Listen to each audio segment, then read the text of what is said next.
ఒక ఊళ్ళో ఒక పేద రైతు ఉండేవాడు. అతనికి ముగ్గురు కుమారులు. వాళ్లకు తినడం తప్ప మరే పని చేత కాదు. అందువల్ల ఆ ముసలి రైతు వాళ్ళకి ఎలాగైనా బుద్ధి చెప్పాలని, వాళ్ళని ప్రయోజకులను చేయాలని ఒక ఆలోచన చేశాడు.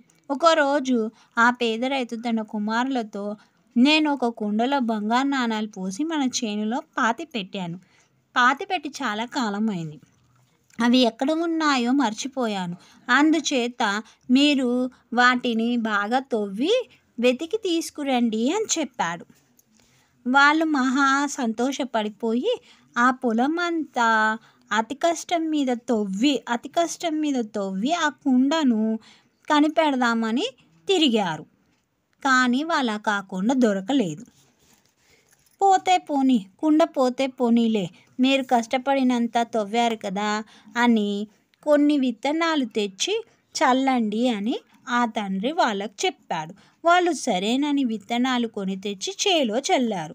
అదృష్టం కొద్దీ విత్తనాలు చల్లిన కొద్ది రోజుల్లోనే చక్కటి వర్షాలు పడ్డాయి. చాలా బాగా